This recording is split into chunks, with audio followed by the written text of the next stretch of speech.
At the reading of the will, the son lounged in his chair with a smug grin, certain his father would walk away empty-handed from his late ex-wife's $34 million fortune. Then attorney Mr. Carter cleared his throat and delivered a single sentence that ripped the air apart. The boy's confidence cracked, his face drained, and a howl of rage shook the office walls, leaving every witness frozen in disbelief. What could possibly have been written that turned triumph into humiliation in an instant? Keep watching to uncover the truth, and don't forget to like, subscribe, and share your thoughts in the comments. Richard Hayes sat in his kitchen with the receiver pressed to his ear, and the words landed like a hammer blow he hadn't seen coming. Janet Coleman's voice was steady, professional, the kind of voice trained to deliver bad news without cracking, but nothing could dull the blade that cut through him when she said Elena Hayes had died. 65 years of life behind him, and yet he felt suddenly reduced to a boy again, blindsided, gasping at the air as if it might refuse him too. The chair creaked beneath him, a sound so ordinary it seemed obscene against the silence pressing in from the other end of the line. He stared at the wall, at the faint cracks running along the paint, and all he could think was that the world had shifted on its axis without asking his permission. Elena, vibrant and impossible, gone. 3 days had already passed since she slipped away. 3 days he had spent worrying about coffee stains on the counter and the sprinkler system that leaked into the neighbor's yard, all while she was being lowered into the ground. Regret hit him like a tidal wave, the kind that carries broken boards and shattered glass, leaving nothing intact in its path. Janet's voice cut back in, asking if he was still there, and he managed to rasp out a yes, though the word sounded foreign in his throat. She explained the funeral arrangements with cool precision. Riverside Memorial, Friday at 2. A chapel on Grand Avenue where mahogany pews and stained glass would serve as witnesses to her legacy. Then came the part that made him stiffen, the part that didn't fit with the script he had been silently writing in his head. There would be a reading of her will, and his presence was required. He blinked, trying to clear the fog that clouded his thoughts. He was named as a beneficiary. The word felt strange, like it belonged in someone else's life. Elena had built her empire after the divorce, turning her consulting business into something vast, something with sharp edges and marble floors, something that had no room for a man who fixed his own leaky sink and drove a 15-year-old car. Why would she leave him anything now? He sat there long after the line went dead, the phone heavy in his hand, the sound of his neighbor yelling about water damage filtering through the wall, like a cruel reminder that life never paused to accommodate grief. He set the phone down and rubbed his temples, but the ache inside refused to ease. He thought of Elena's name, spoken in full by Janet as though she had been a stranger. Elena Margaret Hayes. Every syllable tasted of the years they had shared, the promises they had broken, the nights of laughter, and the mornings of silence.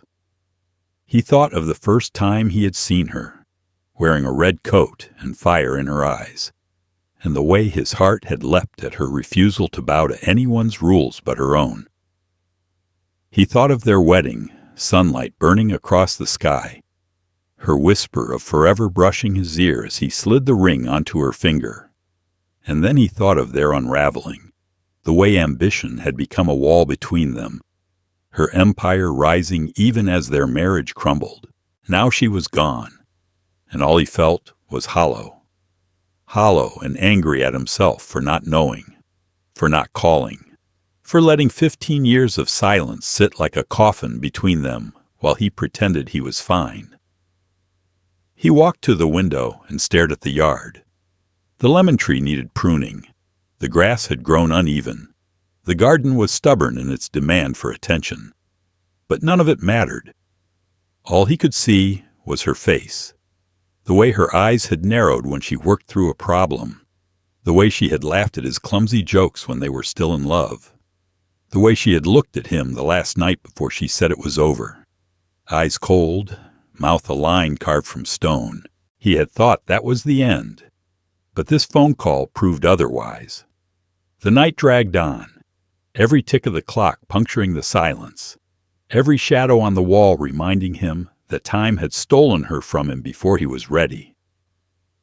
He lay in bed, staring at the ceiling, replaying conversations that had happened decades ago, conversations he should have had but never did. He thought of Brian, their son, so easily swayed by Elena's world, so quick to dismiss his father as ordinary, unremarkable, a man who belonged to the shadows of small paychecks and modest houses. He wondered how Brian would look at him now. What fire would burn in his eyes at the idea that his father had been called to the will reading. He could already see the sneer forming, the disbelief twisting into contempt. Friday morning came gray and cold, the kind of May weather that cut through a man's jacket, no matter how tightly it was buttoned. Richard stood before the mirror, tugging at a tie he hadn't worn in years, watching a face stare back at him that felt too old and too tired for the road ahead. His hair was silver now, his jaw lined with the weight of disappointments that had never left him. And yet there was something in his reflection, a spark he didn't recognize, but couldn't ignore. Maybe it was defiance. Maybe it was the stubborn need to see her laid to rest, even if the world told him he had no right. The drive to Riverside Memorial was a blur of streets that told a story all their own. He passed from his modest neighborhood into rows of manicured lawns and stone facades, the world Elena had built for herself after she left him behind. Mercedes sedans and Teslas lined the chapel's drive, machines that gleamed like trophies, each one a reminder of the distance between her empire and his life. He parked his dented Honda between a Lexus and a Cadillac, and for a moment he felt like a trespasser, an intruder in a ceremony that wasn't meant for him. Inside, the chapel was thick with the perfume of money and influence. Stained glass filtered the light into shards of color, mahogany pews polished to a sheen, flowers arranged with military precision. At least 200 people filled the space, their whispers blending mourning with networking, as if grief itself had to be efficient in Elena's world. Richard slipped into the back, hoping to remain invisible, but eyes turned, whispers spread, and he could hear fragments. Her ex-husband. Can you believe he even showed up? He clenched his jaw, telling himself he didn't care, but the sting burrowed deep. And then a voice cut through it all. Brian, his son, striding down the aisle with anger sharp enough to slice the air. What are you doing here? Brian's words carried across the chapel like a gavel strike, every head turning, every conversation silenced. Richard rose slowly, meeting his son's glare, and answered with as much steadiness as he could gather. I came to pay my respects. The response only fueled Brian's fury. You lost that right 15 years ago. She wouldn't want you here. The confrontation spiraled, the crowd buzzing with anticipation like spectators at a trial. Brian's voice rose, full of practiced authority, painting his father as a failure who had dragged down a brilliant woman, a man who never belonged in her story. Each word landed like a lash, and Richard could feel the humiliation gnawing at his ribs. But he refused to break. He stood there and answered quietly, I loved your mother for 40 years. I came to honor that. Silence filled the chapel after that, the kind that hums in your bones, heavy and electric. For the first time, Brian faltered, unprepared for resistance, his certainty wobbling in the spotlight he had claimed. And in that moment, Richard knew one thing with chilling clarity. This was only the beginning. The funeral would end. The whispers would fade. But the storm waiting at the will reading would make this look like nothing at all. Richard could still see her as if no time had passed, the night she burst into his life like a flame, against the winter cold. She had been standing in a crowded diner in a red wool coat, her voice cutting through the air like a blade as she challenged the manager for refusing to hire women. She wasn't just angry. She was alive with conviction, her words steady, sharp, and unyielding. Most people would have looked away, embarrassed, but Richard had watched her with something closer to awe. He had never seen anyone take on the world with that much fire in her eyes. And in that instant, he knew his life had shifted. She was extraordinary, and he was powerless to resist her orbit. Their love ignited fast, the kind that burned through doubt and hesitation, pulling two people together with a force that felt inevitable. Richard remembered the night he proposed, his palms damp as he slid a ring across the counter of that same diner where she had first taken his breath away. Elena laughed, that deep, rolling laugh that carried confidence and joy, and she said yes before he could even finish the question.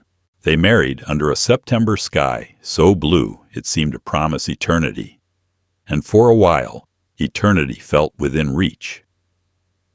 The early years were simple and golden. Their apartment was small, but it pulsed with warmth. Richard worked long shifts at the power plant, coming home smelling of steel and sweat, and Elena would be waiting, her hair let down, her smile quick and sure. They didn't have much, but they had each other, and they had dreams. When their son Brian was born, it was as if the universe had handed them proof that love could take physical form. Richard remembered standing in the hospital room, watching Elena cradle their son with a mix of ferocity and tenderness, and he felt something so powerful it nearly brought him to his knees. It was joy, pure and unfiltered, the kind that made him believe they could weather anything. For years, that belief held true. Their lives were stitched together with laughter, late-night talks, and quiet promises spoken in the dark. Richard fixed leaky faucets and taught Brian how to ride a bike, while Elena cooked with the precision of someone who found comfort in order but never lost her spontaneity. They spent weekends at the park, their son chasing pigeons while they dreamed about the future. To Richard, those days were perfect. To Elena, they were only the beginning. She had always been ambitious, but in those days her ambition felt like a spark, something to keep them warm. She started a small consulting business from their kitchen table, spreading papers across the scarred wood while Brian scribbled his drawings on the edges. Richard admired her drive, proud to see her carve out a space for herself, proud that she refused to accept limits. At first, her victories felt like their victories. When she landed her first client, they celebrated with champagne and mismatched glasses. When the business began to turn a real profit, he bought her a new office chair, the best he could afford, and she kissed him like he had given her the world. But as the years passed, Richard began to notice changes. The spark of ambition grew into a fire that sometimes burned too hot. Elena's laughter came less easily, replaced by the sharp edge of calculation. Business dinners became more frequent, weekends gave way to conferences, and the kitchen table where Brian once colored now overflowed with contracts and balance sheets. Richard told himself it was temporary, that once the company found its footing, she would slow down, come back to the life they had built. But the company didn't slow. It exploded. Money began to reshape their world. They moved into a larger house on Hillcrest Avenue, its marble countertops gleaming under chandeliers that seemed too grand for their voices. Richard felt the house didn't breathe like their old apartment had. Everything was polished, every corner staged for admiration, and yet the warmth was fading. He saw it in Brian's eyes, too. The way his son began to mirror his mother's ambition, speaking in phrases that sounded older than his years, phrases that made Richard feel like a stranger in his own home. He tried to hold on to the family he loved, suggesting camping trips, fishing weekends, simple meals around the table. Elena dismissed him with a smile that didn't reach her eyes, saying Brian needed to grow up in a different world, one where power and influence would shape his future. Richard felt himself shrinking in that world, his steady work at the power plant dismissed as small, his devotion to home and family seen as mediocrity. He began to notice how Elena introduced him at gatherings, not with pride, but with a kind of apology, as though his presence required justification. Still, he clung to the hope that love was enough. He reminded himself of the woman in the red coat, the woman who had once laughed with him until their sides hurt, the woman who whispered forever on their wedding day. He told himself that deep down, she was still there, waiting to be found beneath the armor of ambition. But as Brian grew older, the distance widened. His son echoed Elena's words, telling him he didn't understand, that he was holding them back. Richard tried to argue, tried to fight for the simplicity of family dinners and backyard barbecues, but his voice was drowned out by the hum of board meetings and investment strategies. He often found himself sitting alone in the quiet house, the sound of his own breathing louder than any clock, and he wondered when exactly love had turned into business, when laughter had been replaced with silence. Yet, despite the cracks spreading through their marriage, despite the loneliness settling into his bones, he never stopped loving her. Love, he thought, was not something that vanished simply because it was bruised. It lingered, stubborn and defiant, even as everything else unraveled.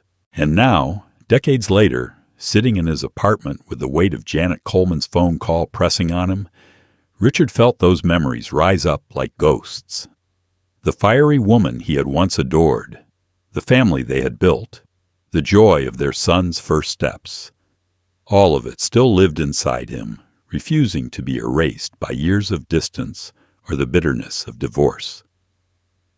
He pressed his palms to his face, trying to quiet the storm inside, but it only grew louder. Elena was gone, and with her went the chance for answers, for reconciliation, for the possibility of seeing the woman she used to be. Yet there was still the will, still the mystery of why she had remembered him in the end. That thought, sharp and unyielding, clung to him like a hook, dragging him toward a future he hadn't anticipated. What could she possibly have left him after everything? And why, after so many years of silence, had she chosen to tether him to her story one last time? Richard remembered the shift as if it had happened in slow motion, a steady slide from warmth into something colder, sharper, and harder to recognize.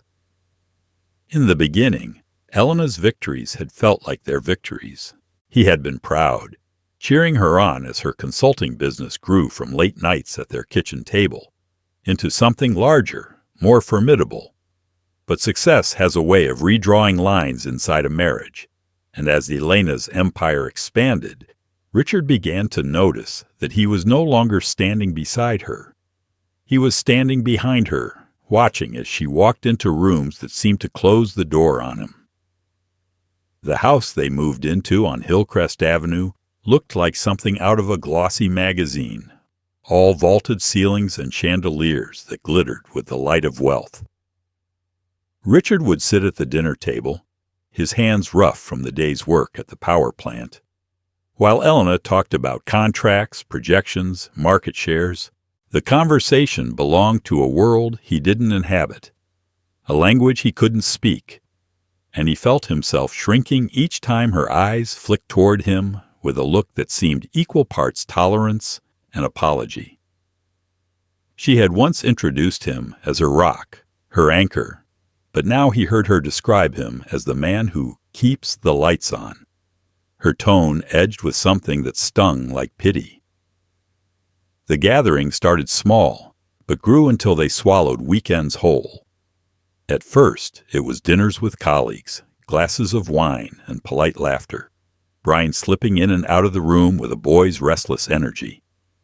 But soon the guest list ballooned, and Richard found himself in his own living room, surrounded by strangers in tailored suits, their conversations circling investments, mergers, global markets.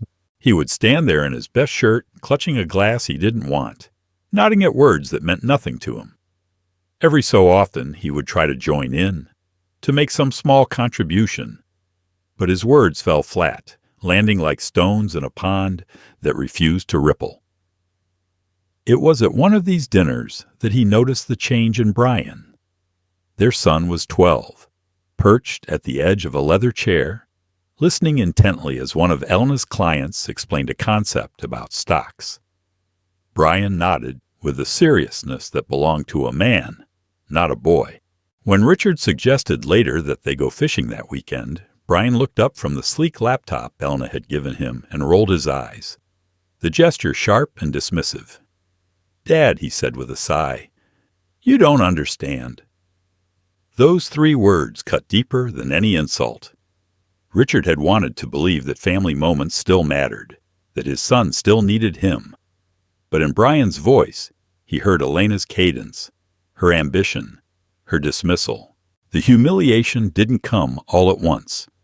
It bled in gradually, like water seeping under a door, filling the space with damp silence. Richard found himself sitting at the edge of the new dining table, a massive piece of polished wood that could seat 12, staring at the gleam of crystal glasses and feeling out of place in his own home. The table reflected light like a mirror, showing every fingerprint, every smudge, a constant reminder that imperfections had no place here. He thought of their old kitchen table, scarred from years of Brian's crayons and half-finished homework, and he felt a pang so sharp it nearly winded him. That table had been alive with memory, with love. This one felt like a stage, and he was the unwanted extra. Elena thrived in this world, her eyes bright with the glow of success, her laughter practiced and polished. She moved among her peers like she belonged, and Richard realized that she did. He watched her in those moments, the way she leaned into conversations, her hands animated, her smile sharp, and he wondered if she even remembered the woman in the red coat who once fought with raw conviction in a diner. That woman had believed in love and family. This one believed in influence. And yet, beneath his resentment, there was pride too, tangled and confusing. He admired her brilliance even as it left him behind. Brian absorbed it all like a sponge. At 10, he could explain programming better than Richard could understand. At 14, he laughed at the idea of camping trips, preferring to attend conferences with his mother. By 15, his birthday party looked more like a corporate gala than a celebration of a boy's life. Catered food, a guest list filled with Elena's colleagues and their children, gifts that spoke of serious money. Richard had wanted a simple barbecue, a few school friends, laughter around the fire pit. Instead, he stood in a corner watching servers circulate with trays of hors d'oeuvres. His own son, a stranger in a tailored shirt, smiling at guests as if he'd been trained for it. It was that night, watching Brian stand alone by the pool, before slipping back into the polished persona Elena had crafted for him, that Richard felt the fracture widen. His son's eyes carried a flicker of confusion, a shadow of the boy who once begged him to build tree houses. But the shadow was gone in an instant, buried beneath ambition too heavy for his shoulders. Richard had wanted to reach out, to hold on to that boy, but the moment slipped away like water through his fingers. At first, he blamed himself. He thought maybe he hadn't worked hard enough to keep up. Maybe he should have learned more about the world Elena was building. But the truth was simpler and crueler. She no longer needed him in it. What she needed was someone who could match her pace, her hunger, her ambition. Richard wasn't that man. He never had been, and maybe he never wanted to be. He valued the steady rhythm of honest work, the quiet dignity of providing, the comfort of small joys. But in Elena's eyes, those things had become chains, not virtues. He lay awake at night listening to the silence of the house, the kind of silence that echoed. The distance between them wasn't just measured in unspoken words, but in the way she stopped looking at him entirely, as though he had become part of the furniture, reliable but unremarkable. Even Brian's voice began to carry the same tone, a subtle disdain wrapped in politeness, the contempt of someone convinced they had outgrown him. Richard carried the weight of that humiliation like a stone in his chest. He smiled at the right times, nodded when expected, tried to hide the sting of being invisible in his own family. But inside, a slow anger brewed, not the hot fury that explodes, but the kind that smolders, the kind that lingers and waits. He told himself it was enough to keep the lights on, to hold on to the pieces of himself that still mattered. But he couldn't ignore the truth any longer. The life he had once built with Elena was slipping away, replaced by something shinier, colder, and utterly foreign. And as he sat in the back pew of the chapel years later, listening to whispers that painted him as the villain in Elena's story, Richard knew one thing with a clarity that burned. Whatever waited at the will reading wasn't going to be simple inheritance. It was going to be a reckoning. The divorce was a war fought in boardrooms instead of bedrooms, a battle Richard never had the weapons to win. Elena arrived flanked by an army of lawyers in tailored suits, their briefcases snapping open like jaws. They spoke in a language of assets, liabilities, holdings, futures, and every word was another cut, another reminder that he had been reduced to a problem to be solved, not a man to be remembered. Richard sat there in his one good suit, shoulders heavy, hands folded too tightly, listening as the woman who once whispered forever now allowed strangers to dismantle 22 years of marriage with clinical precision. The verdict came fast. She took the company, the properties, the investments. He was left with the house on Maple Street, their first home, the one she had downgraded to a rental years ago. Modest, old, filled with echoes. They called it fair, a word that tasted bitter when it landed on his tongue. He wasn't angry about the money. He had never been a man hungry for wealth. What gutted him was the look on Brian's face as he left the courthouse, the smug tilt of a son's jaw hardened into judgment. Brian was only in his late teens, but he had already absorbed his mother's sharp edges, already learned to measure worth by ambition. He looked at Richard with the same polite disdain Elena had perfected, telling him that he had settled for mediocrity.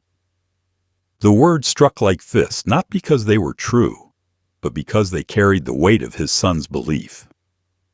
Richard wanted to shout, to remind Brian of the nights he had stayed awake through storms when the boy was sick, the mornings he had packed lunches, the hours spent teaching him how to ride a bike.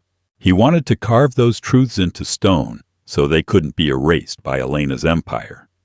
But Brian didn't want to hear them.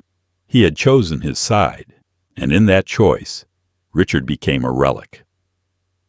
The house on Maple Street was empty when Richard moved back in, and the silence pressed on him like a second skin. He unpacked boxes filled with fragments of a life dismantled, old photographs, chipped mugs, a baseball glove worn soft by Brian's hands when he was still small enough to believe his father was a hero. The rooms echoed at night, the kind of echo that didn't fade, and he found himself wandering from one end to the other as if searching for something that had been buried in the walls. He filled the days with work, long shifts at the plant, overtime when he could get it, anything to keep from coming home too early. The men at the plant slapped him on the back, offered quiet condolences, but their words fell flat. They didn't know what it was to be erased in your own family, to have your son look at you as though you were nothing more than a cautionary tale. He would stand in the break room staring at the vending machine, wondering if he was now just another man who had been left behind by progress, another face in the long history of the overlooked. Nights were the hardest.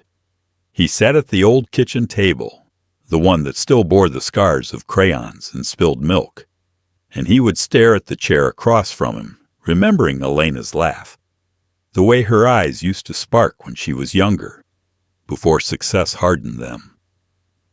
He remembered Brian's grin, missing teeth and sticky fingers, and the sound of his small voice calling him Dad with unshakable certainty. Now that certainty was gone, replaced by silence that gnawed at him until the walls seemed to close in. Years blurred together in that loneliness. Holidays passed with no calls, birthdays marked by empty mailboxes, milestones of his son's life witnessed through the occasional headline or photo in a business magazine. Brian had become Elena's perfect heir, sharp-suited, successful, a mirror of everything Richard wasn't. He told himself he was proud, told himself that maybe distance was better than watching his son disappear into a world that had no space for him.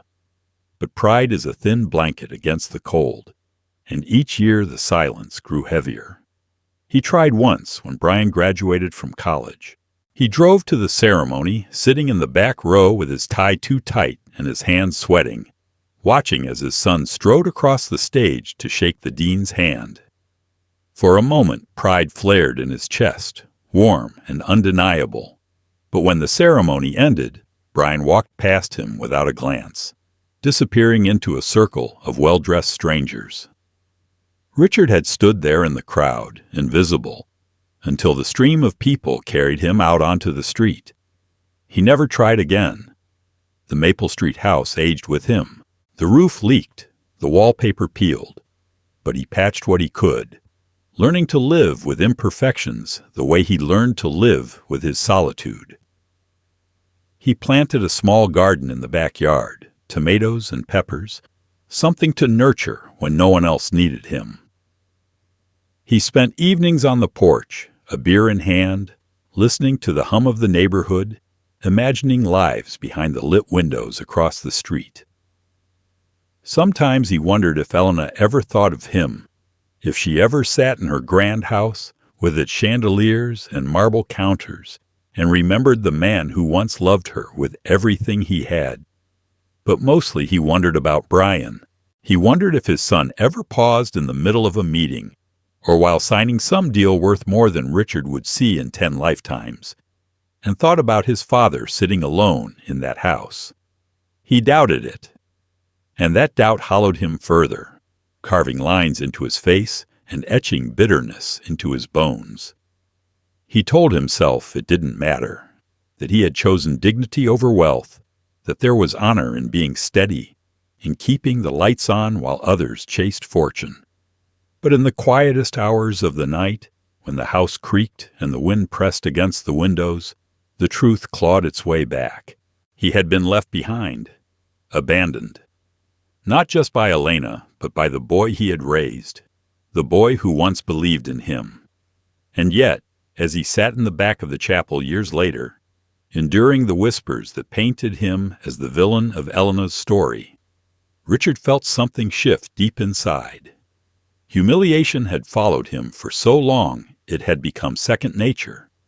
But now, facing the weight of her funeral and the murmur of contempt around him, he sensed the faint stir of something else. A reckoning was coming, and whether he wanted it or not, it would drag him out of the shadows he had been living in for years. The will had his name on it, and whatever it revealed would change everything. The chapel smelled of roses and polished wood, the kind of scent meant to mask grief with ceremony. But Richard felt every breath burn in his lungs. He had slipped quietly into a back pew, his head lowered, his tie choking him like a noose. The hum of whispered conversations rippled through the room. 200 people dressed in black, some mourning, most networking. Richard recognized faces from years long gone, men and women who had once sipped wine in his living room, their laughter bouncing off marble countertops while he stood invisible in the corner. None of them looked at him now, but he felt the weight of their judgment pressing down all the same. The hush came suddenly, like a door slamming. It was his son, Brian, 37 now, every inch of him cut from Elena's mold. He strode down the aisle with the confidence of a man who had never known rejection. His suit tailored sharp, his jaw tight, his eyes blazing with fury that made the air heavy. He stopped where Richard sat, and his voice rang out like a hammer striking stone. "What are you doing here?" The words silenced the chapel, snapping every head toward them, 200 pairs of eyes drinking in the spectacle. Richard stood slowly, his knees stiff but steady, and met his son's glare. "I came to pay my respects." His voice was calm, too calm, the kind of calm that rises only when shame has become too familiar to sting. Brian's mouth twisted into something between a sneer and a wound. "You lost that right 15 years ago." His voice carried, deliberate, cutting through the silence like a sermon. "She wouldn't want you here." "You think this is about you easing your conscience? Pretending to grieve?" the crowd murmured, leaning forward, the chapel itself holding its breath. Richard's chest ached, but he forced the words out. "Maybe not. But I needed to be here. For her. For what we promised once." His words sounded small against Brian's fury, but they hung in the air, a quiet defiance that refused to bend. Brian turned, addressing the mourners like a prosecutor before a jury. "For those who don't know, this is my father, the man who held back one of the most brilliant women this town has ever known. While my mother built an empire, he punched a time clock and complained about her ambition. He took from her in divorce what he didn't earn, and now he dares to show up here, like he mattered in her life." Richard stood in the fire of his son's words, each one a lash across his back. He saw heads nodding, eyes narrowing, lips pursed with judgment. They had already chosen their narrative long ago. Elena the visionary, Richard the failure. It didn't matter that he had kept the lights on, that he had held their home together while she chased her empire.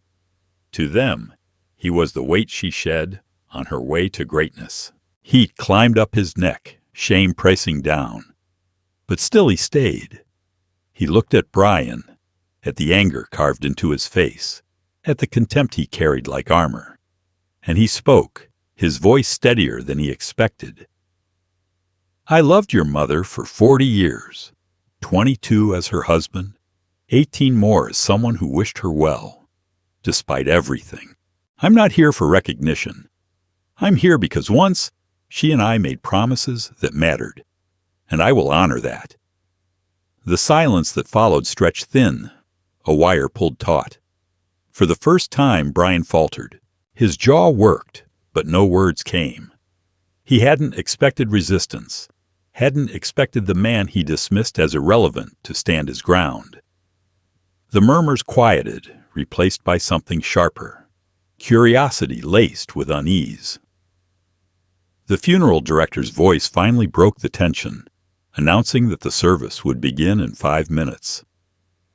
Brian shot his father one last glare, a blade sharpened on years of resentment, before striding to the front pew reserved for family.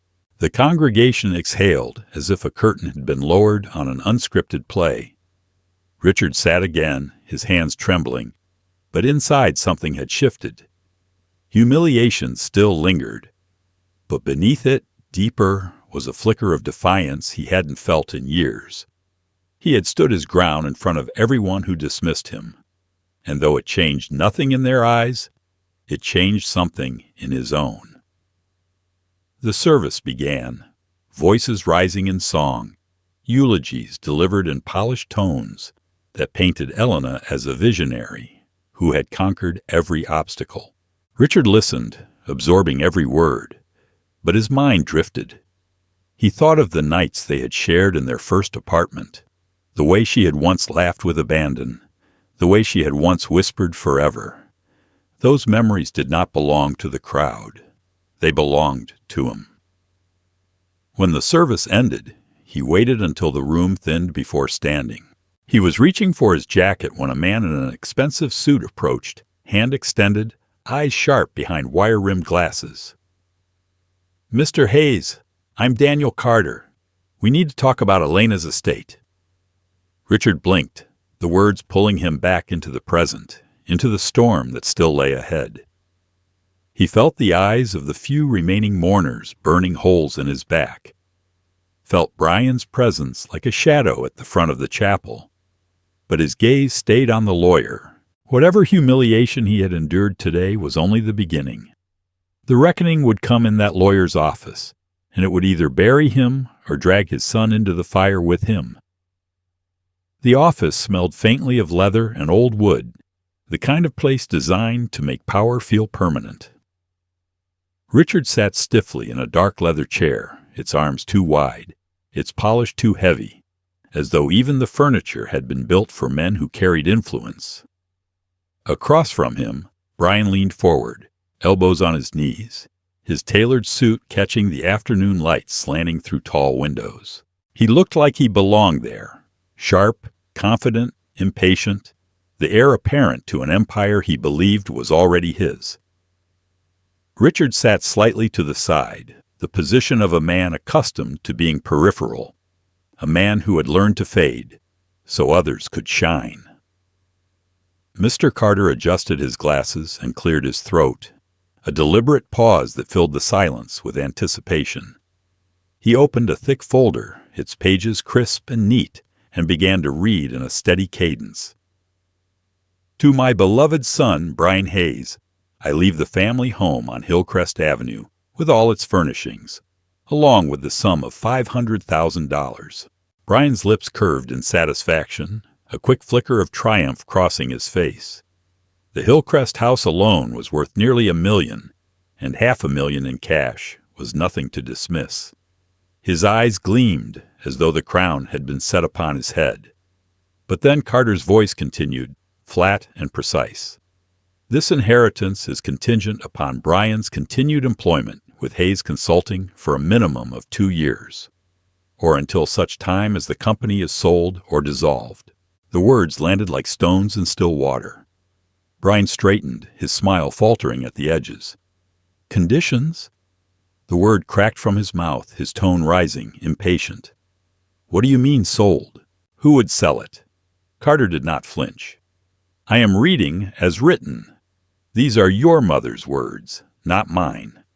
His gaze remained level, his expression carefully professional.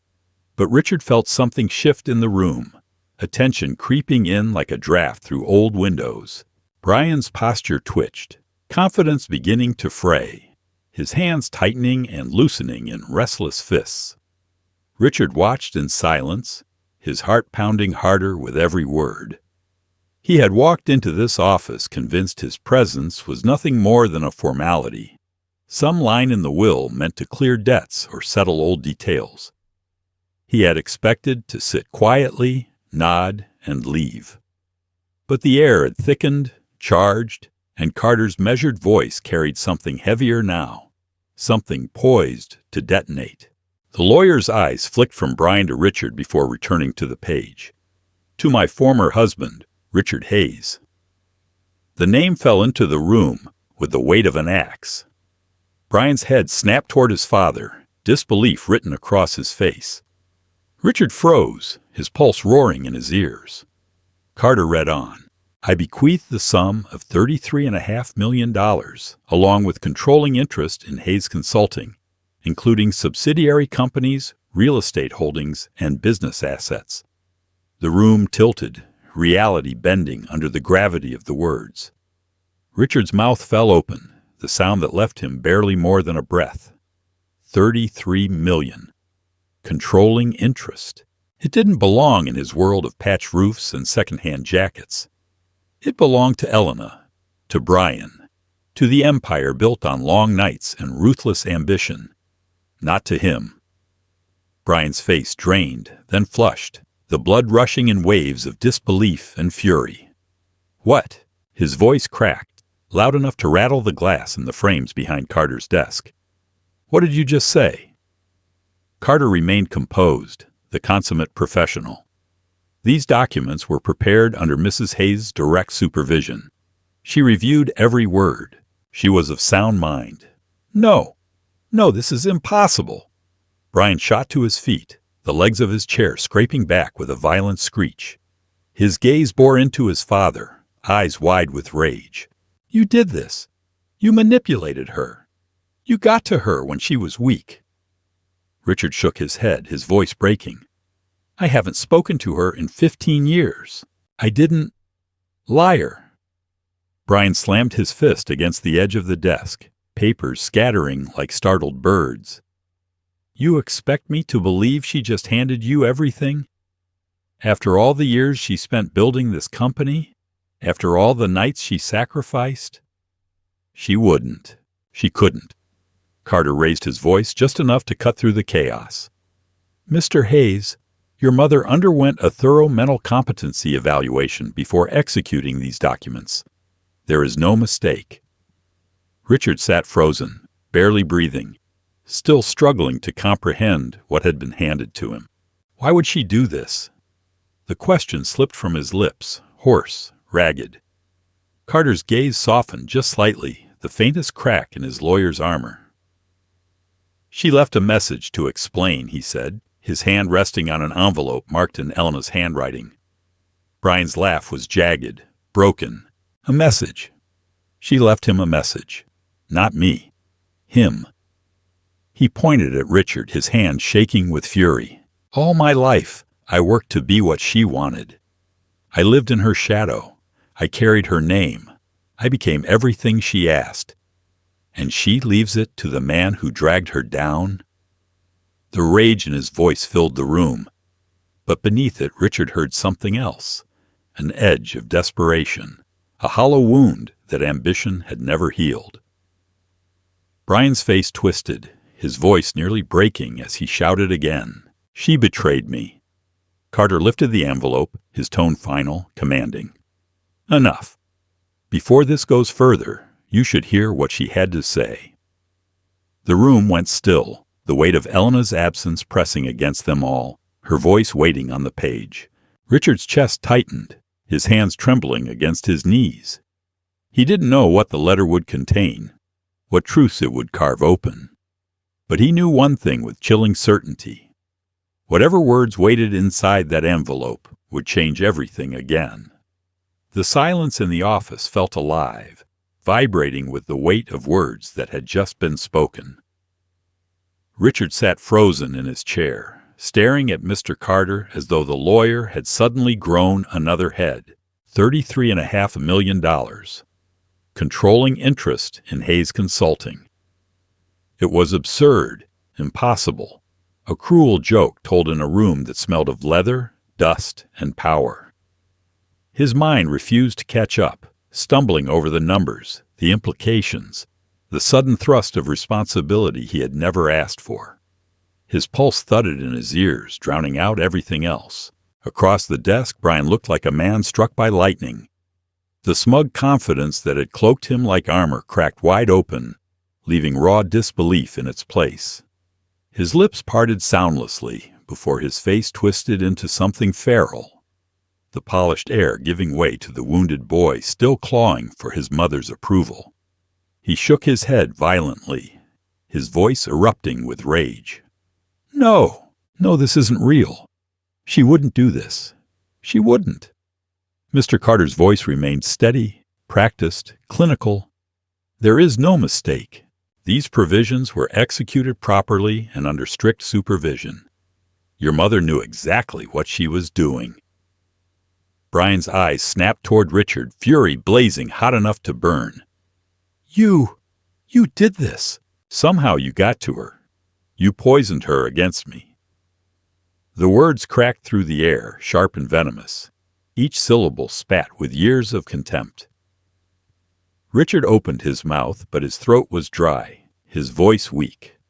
I haven't spoken to her in over 15 years. I didn't. Liar! Brian's roar shook the walls, his hand slamming down on the polished desk hard enough to send pens rolling. His face burned crimson, his breathing ragged, as though he might lunge across the room at any second. No one just hands over $30 million and a company to a man who abandoned them. Not unless he tricked her, manipulated her. What did you do, Dad? Whisper to her when she was sick. Make her pity you." Carter raised a hand, his calm authority cutting through the chaos like a blade. "That's enough, Brian. I can assure you your mother was of sound mind. She underwent evaluations to ensure clarity. This was her choice, her decision, her will." The word will echoed in Richard's head, heavy and undeniable. He sat there stunned, his fingers gripping the armrest so tightly the leather creaked. He wanted to tell Brian he was just as blindsided, that he didn't want this, that the empire Elena built was a world he had never belonged to. But beneath the shock, something else stirred, a small ember of vindication, of worth rediscovered, of a man no longer dismissed as mediocre. Brian's fury twisted, his voice cracking with desperation. "She betrayed me. She built everything for me. I was her legacy, her successor. She promised. And now she hands it all to you? To a man who never even understood her work?" Richard swallowed hard, his chest aching. He wanted to reach for his son, to find the boy who once clutched his hand at ball games, who once looked at him with trust instead of disdain. But that boy was gone, replaced by a man forged in Elena's relentless image. A man who saw love as weakness and ambition as salvation. Mr. Carter carefully stacked the documents, his voice quieter now, but no less firm. "Your mother left instructions, a personal message to explain her reasoning." His hand rested on an envelope marked in Elena's handwriting, her name written with the same precision she once used to sign contracts that shifted fortunes. Brian let out a sharp, bitter laugh. A message? For him? He jabbed a finger toward Richard, his hand shaking. "All my life, I worked for her approval. I lived the life she demanded. I became what she wanted. And she leaves a letter for the man who dragged her down?" Richard sat motionless, his heart hammering, his mind screaming with questions. Why? Why had she done this? Why leave him not just money but power? Why tether him back to her empire after so many years apart? He could feel the ground shifting beneath him, the tremors of a truth not yet revealed.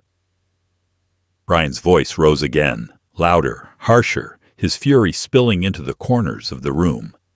"This isn't over. I'll fight this. I'll tear it apart in court. You don't deserve this, and I'll prove it." Richard finally found his voice, low and steady, carrying a weight he hadn't felt in years. "I never asked for any of this. I didn't expect it. I don't know why she did it." His words trembled, but they were true. He looked at his son, really looked at him, and saw not just rage but hurt, betrayal, and a lifetime of expectations collapsing in real time. Mr. Carter lifted the envelope, his gaze moving between father and son. She knew this moment would come. That's why she left this. He broke the seal with deliberate care, unfolding the paper with hands that carried both authority and gravity. The room went still, the tension coiling tight, the storm waiting to break. Richard sat on the edge of his chair, his breath caught, his chest heavy with dread and anticipation. He didn't know what Elena's words would reveal, whether they would free him or bury him, whether they would heal his son or shatter him completely. But he knew one thing: the true reckoning had only just begun. Brian's voice ripped through the office like a thunderclap, rattling the windows and silencing even the hum of the city outside. His fury came fast, jagged, the kind that didn't just fill a room, but threatened to tear it apart. He pointed at his father with trembling hands, his words venomous. "You think anyone will believe this? That she just handed you everything out of love? No, you wormed your way into her mind. You planted doubts. You poisoned her against me. You're a fraud, a manipulator, a coward who couldn't build anything of his own. So you stole hers." The spit at the corner of his lips caught the light, and his face twisted into something feral, stripped of composure. Richard sat as if nailed to the chair, his body frozen, but his mind caught in a storm of disbelief. He could still hear the echo of Carter's words, each syllable like a stone hurled into the depths of his soul. 33 million. Controlling interest. It didn't make sense. Elena had resented him, despised his small-town steadiness, mocked his simple ambitions. Why would she entrust him with the very empire she had sacrificed their marriage to build? His chest tightened, his heart pounding against his ribs as though trying to break free. He wanted to speak, to defend himself, to tell his son he had nothing to do with this, but the words clung to his throat like lead. Mr. Carter remained steady, his voice calm, cutting through Brian's tirade with the authority of a man who had stood in rooms like this before. Your mother was of sound mind. Her decision was deliberate. She reviewed and signed every document with absolute clarity. His tone was final, unwavering, as though even Brian's fury could not shake the foundation of Elena's will. But Brian wasn't listening. His rage only grew, spilling out in wild accusations. Of course you'd say that. You're covering for him. Maybe he paid you. Maybe you twisted the paperwork. This reeks of corruption. His fist slammed against the desk, rattling the glass of water perched on its edge, sending ripples across the surface like aftershocks of an earthquake. His voice cracked as he turned back to Richard. You never deserved her. You never deserved me. Everything she built was supposed to be mine. And now you sit there pretending you don't know why she chose you? Richard's eyes burned, but not from anger. They burned with the sting of a truth he couldn't untangle. He didn't know why. He had spent years replaying the end of their marriage, years haunted by her sharp words, her disdain, her final cold glance when she walked away. He had believed that was her last judgment of him. Yet here, in black and white, in legal documents signed and sealed, was her trust, her wealth, her empire, handed not to the son who worshipped her ambition, but to the husband she had once dismissed as inadequate.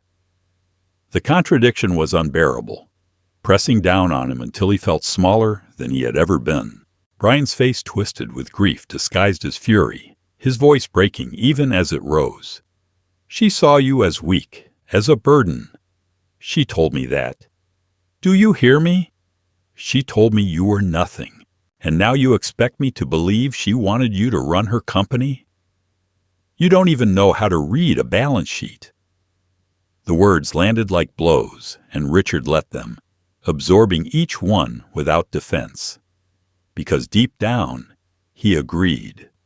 He wasn't the man to lead a corporation. He wasn't the man to manage fortunes. He was a man who patched roofs, paid bills late, and tried to keep a son's bike in working order. He was a man of small victories, not empires.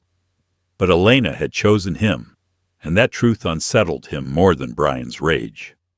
Carter slid the envelope across the desk, his voice even. Your mother left an explanation. It may not soothe the anger, but it will provide clarity. Brian laughed, a sound broken and sharp. Clarity? The only clarity here is that she betrayed me. She made me her successor. She promised me the company, and now she spits on everything I've done by giving it to him. His voice cracked again, the fury laced with something raw, the sound of a child who had lived his life chasing approval that never came. Richard watched his son unravel, and for the first time, beneath the rage and accusations, he saw it. Not the heir, not the rival, not the reflection of Elena's ambition, but the boy who once waited for him by the window with a baseball glove, the boy whose eyes once shone with trust. That boy had been buried under years of ambition and expectation, and now, in this room, his ghost clawed at the surface. Richard's throat tightened with grief for something he couldn't get back. Brian's eyes snapped to his, and the rage returned, hot and merciless. Don't think this changes anything. I'll drag you to court. I'll strip this from you piece by piece. And when I'm done, you'll have nothing. Just like you deserve." Richard's hands trembled against his knees, his voice a whisper more to himself than to anyone else. "I never asked for this. I never wanted this." The words hung in the air, too soft for Brian's fury, too fragile for Carter's professionalism. But they were true. Carter tapped the envelope, his expression firm. "You'll both want to hear what she had to say." His hand lingered, steady against the storm, as though the paper beneath his palm contained not just words, but the fuse to the bomb already ticking in the room. Richard's heart pounded as his gaze fixed on that envelope. Whatever Elena had written, whatever final words she had left, they would hold the answer to the question tearing him apart. Why him? Why now? Why leave her empire to the man she once despised? The office felt smaller, the walls closer, the silence unbearable. He braced himself, knowing that when Carter read those words, the ground beneath all of them would split wide open. Mr. Carter unfolded the envelope with deliberate care, the faint rasp of paper slicing through the suffocating silence. Richard's breath caught as he saw the handwriting, Elena's unmistakable script, sharp yet elegant, the same hand that had once scribbled love notes on grocery lists and scrawled reminders on the backs of napkins. For a moment, time folded in on itself, dragging him back to a younger version of himself, to a kitchen filled with laughter and promise. His heart hammered against his ribs as Carter began to read, his voice low, steady, yet carrying a weight that pinned everyone in the room to their seats. "Richard, if you're hearing this, I'm gone. You'll wonder why I left things the way I did, and I need you to know it was no accident. My empire, my success, it was everything to the world, but it was never what I truly trusted. I trusted you. You never wanted power, and that's why I could trust you to wield it with integrity." Richard's eyes stung, his throat closing, every word carved into him with precision, reshaping scars he had carried for decades. Carter continued, his tone unwavering. But it was Elena's voice Richard heard, her voice crossing years and distance. "I never stopped loving you. Not once. I was stubborn, ambitious, blind to what I was losing until it was too late. You gave me a life of warmth, of safety, of love I could never admit I needed. When I left, I told myself it was because you were small, because you lacked ambition. The truth is, I was afraid. Afraid you would see through the empire I was building and know it was hollow without you." Richard's chest shuddered, tears cutting down his face unchecked. The room blurred, but he clung to every syllable, desperate, starved, as if those words were the first drink of water after years in a desert. "I left the company to you because I know you will never use it to feed your pride. You will protect it, protect the people who work for it, the families who depend on it. You will do what Brian cannot. I love our son, but I see what I made him. He chases shadows, not substance. He confuses ambition with worth. And I cannot, will not let the company become another trophy in his endless hunt for approval." Brian's breath tore through the silence, ragged and furious. His face was crimson, eyes wild as he surged to his feet. "That's a lie. She would never write that." His voice cracked, the sharp edge betraying the fracture inside. Carter did not look up, did not pause. To Brian. "My son, I wish I had been braver with you. I wish I had taught you that love is not weakness, and humility is not failure. You deserved a mother who could see past her own hunger. I am sorry I could not be her." The words landed like stones, each one dragging Brian lower, until his shoulders slumped, his fists unclenched, and the fury drained into something far darker. Betrayal, devastation, grief too heavy for his polished frame to hold. His lips moved, but no words came. His knees buckled as though the ground itself had betrayed him. Richard covered his mouth with his hand, a sob tearing free, raw and unguarded. Decades of humiliation, abandonment, and doubt shattered in that instant, swept away by a truth he never thought he would hear. She had loved him. She had trusted him. Not the empire, not the fortune, not the legacy the world applauded, but him, the man who fixed broken faucets, who carried their son on his shoulders, who believed in forever even when it was already broken. Carter folded the letter slowly, reverently, as though it were scripture. No one spoke. The air was thick with the finality of Elena's words, with the chasm they had opened. Brian stood motionless, eyes glassy, mouth twisted in silent disbelief, his body trembling under the unbearable weight of unfulfilled expectations. For the first time, he looked small. Not the heir, not the confident executive, but a boy undone by the truth his mother had hidden until death.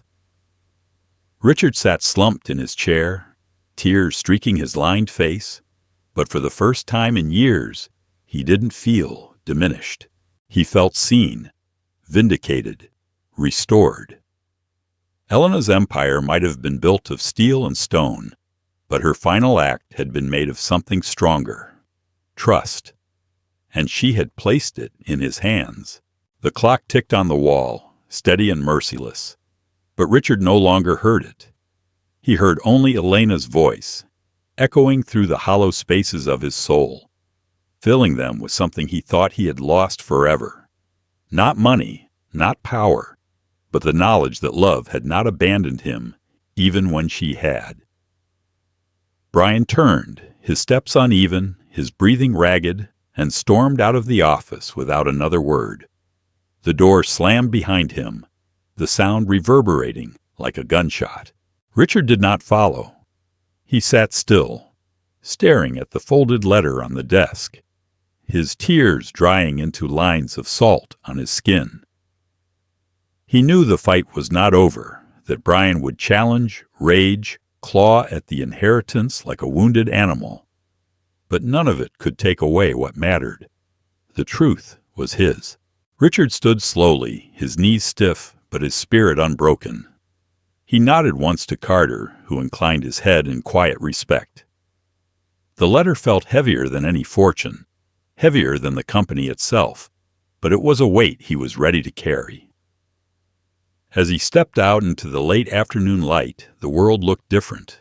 The streets, the cars, the endless city noise, it all seemed muted, as though he had stepped into a new life. The man who had been stripped of dignity in a courtroom, humiliated at a funeral, erased by his own son's contempt. He was gone. In his place stood a man carrying redemption in his pocket and love in his heart. And though the war with Brian was just beginning, Richard felt no fear. For the first time in decades, he wasn't walking in Elena's shadow. He was walking with her voice in his chest, guiding him toward a future she had chosen, a future he would have to face not as a ghost of the past, but as the man she had always known he could be. Life has a way of teaching us that wealth, titles, and recognition are fleeting, but integrity and love endure beyond time. Richard's story is not just about an unexpected inheritance. It is about the quiet strength of a man dismissed as ordinary, yet remembered as extraordinary by the one who knew him best. The lesson is clear. Dignity is not measured by what we accumulate, but by how we live, how we love, and the values we leave behind. For older generations, this story reminds us that even when the world overlooks us, our character still speaks loudly. Trust is not given to the loudest or the most ambitious, but to those who stand firm in honesty, compassion, and humility. It is never too late to be seen for who we truly are, and never too late to realize that love, though buried by time, can outlast ambition.